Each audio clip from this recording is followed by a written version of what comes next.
Hi everyone, long time no see.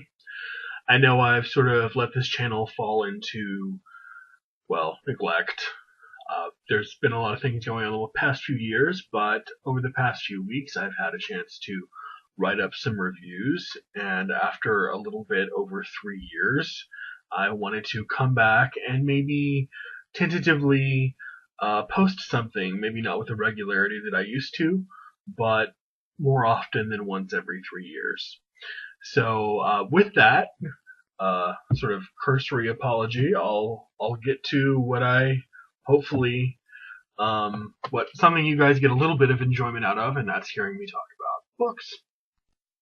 So I have a few books that I want to share with you, and as per my usual setup, I do detailed reviews, one book per video, one video per book.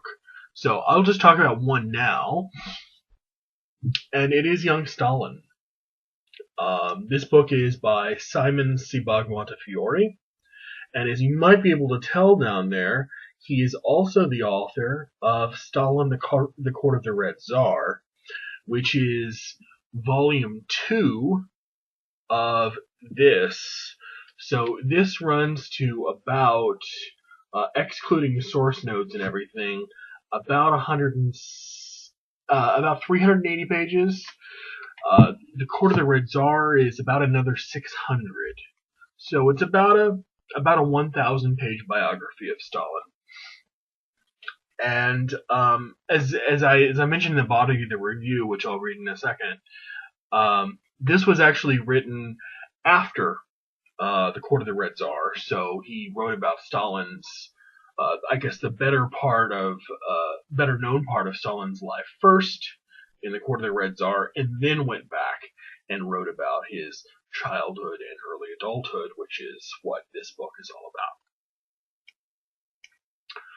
So, the life of the young Joseph Stalin, who was born in Georgia, which is now its own independent republic, but was then, of course, a part of when he was born, it was part of the Russian Empire. He was born Yoseb Bessarabovich Yogashvili, or Jugashvili. It's probably his childhood is probably a lot like what you would imagine it to be like. It was, given what you know about his adult life. That is, he was born to an alcoholic and a physically abusive father, who was a shoemaker, whose name was Bessarion, and to an overly fond and sometimes somewhat doting mother by the name of Ekaterina, who went by the name Kiki. The streets of his native town of Gori in Georgia required young boys to hone their cruelty and their brutality early on just to survive. Despite getting into dozens of fights, Stalin was exceedingly bright and academically gifted, and from a young age he developed a passion for poetry, including writing his own. Some of it is quite embarrassingly bad, at least in the, I would imagine, scant attention it has received since World War II. I don't know how interested people are in sincerely and fawningly rendering Stalin's poetry into English, but it's only slightly less embarrassing than Hitler's painting, if you're familiar with that. So, a point of reference. At the age of 15, Stalin went to seminary in the capital of Georgia, which is a city named Tiflis, where his native language of Georgian was looked down on with derision by the pro-Tsarist Russian Orthodox priests who taught there. And it was in seminary where the first sparks of Stalin's interest in politics would first grow and be ignited. He started a book club with some of his students that, of course, he had to keep secret from the Orthodox priests, in which he read politically revolutionary books, including Gazbegi's The Patricide, and Chernyshevsky's What's to Be Done.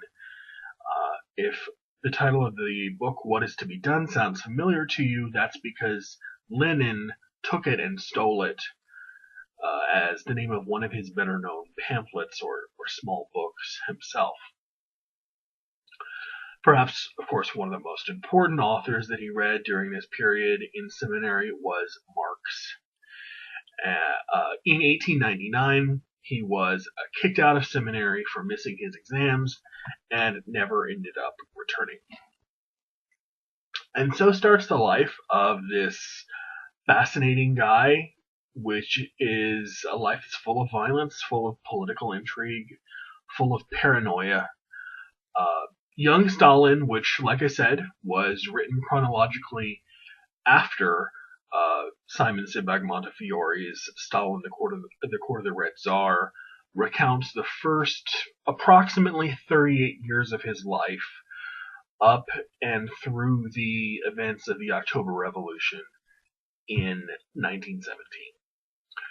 And throughout the book, Montefiore repeatedly emphasizes Stalin's conniving, his surreptitiousness, his manipulative behavior, including his repeated love affairs with women whom he would woo and occasionally impregnate, several times would impregnate, only to abruptly leave and help in order to finance the next big Bolshevik cause. Montefiore is very careful to never portray Stalin as a rank ideologue, though, especially in the first volume. I'm going to be reading the second one soon. But in this first volume, he's very much cast as sort of in the role of a revolutionary wingman, especially once he meets Lenin, who is he sort of plays the role of what I'd like to think of as Lenin's personal Michael Cohen, his fixer, his go-to guy, his perhaps not fundraiser, but I mean, Stalin was certainly Lenin's personal fundraiser. He would rob banks for him and blow up, bridges and things just to steal money. So at many junctures, the money that he was able to raise for the party's cause singularly kept them afloat and allowed them to keep fighting in what would build up to the 1917 October Revolution. More than once, like I said, he robbed banks, he committed acts of civic terrorism, including killing members of the Okhrana, which is the Tsar's personal secret police, in order to achieve his personal and political aims of revolution. He was a vicious gangster with a multitude of talents and like I said, a really cunning, sharp, incisive, highly intelligent mind. We like to think of people like this as being barbarians, as being vulgarians, not intelligent, not well read. That was certainly not the case with Stalin, and it wasn't the case with Lenin either, or Trotsky for that matter. All of them were highly intelligent, well read intellectuals. He ran protection rackets. He was a master counterfeiter, a master extortionist, and a purveyor of the unique kind of propagandistic journalism for which Pravda, for which he regularly wrote, would become famous. Once Stalin actually meets Lenin in 1909, Montefiore portrays the relationship as very much one in which Lenin calls the ideological shots, and Stalin is simply there to agree and continue to raise money. Montefiore slightly touches on their political disagreements, but doesn't make much of them in the first volume, at least, leaving them, I would guess, for the second volume, which is where we have the Bolsheviks post-1917 having taken definitive control of the government.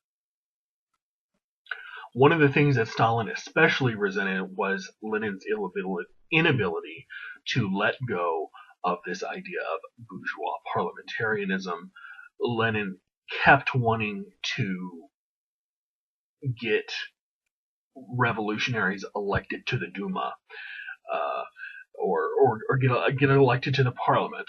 I don't know if it was called the Duma back then, but the Russian equivalent of the parliament when the Tsar was in power, to the effect that it had any real effect in legislation.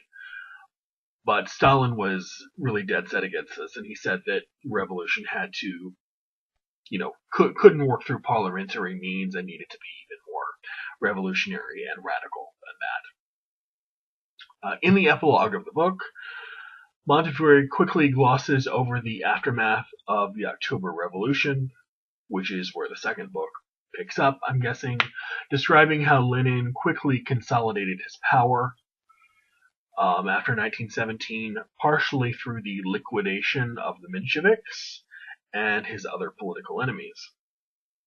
Just in a few brisk pages, it details the sometimes gory and the always tragic, and other times completely pedestrian fates of the more minor characters that were introduced in the book. There seems to be, interestingly, no rhyme or reason to the terror and the cruelty that are meted out to these characters.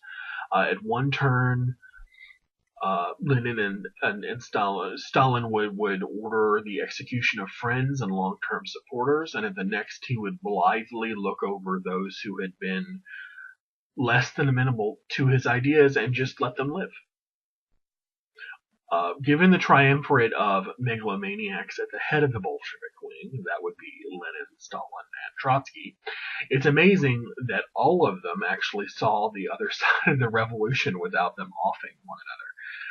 Montefiore especially emphasizes the role that Stalin always had in Lenin's inner circle here, giving him particular permission to be one of the only two people who could interrupt him in his office without prior notification. Montefiore goes out of his way to repeatedly point out that this revelation, this interview, or this biographical sketch in the book was only recently found upon the opening of a certain new Soviet archive. But being able to present afresh the allure of the new and unvarnished seems to be something historians are always quick to point out. But I don't really know how much of this is a new and interesting reimagination or reinvention of Stalin's personality and psychology. It is admittedly the only biography, or half biography, that I've read of Stalin so far. So whether the psychological portrait that Montefiore paints here is based on information that's either new or dated really has ultimately no impact to tell on how well the story is told. He tells it like a talented African griot. And if you're interested in this period in Russian history, that is late 19th and early 20th century Russian history, and honestly, how could you not be? And you think you're not up for a 400-page volume, or 1,000 if you count the second volume too, I think this might change your mind. And it's definitely a fascinating story, fascinatingly told. And I hope you guys enjoy my fascinating return, and I hope to see you on a more regular basis. Bye, guys.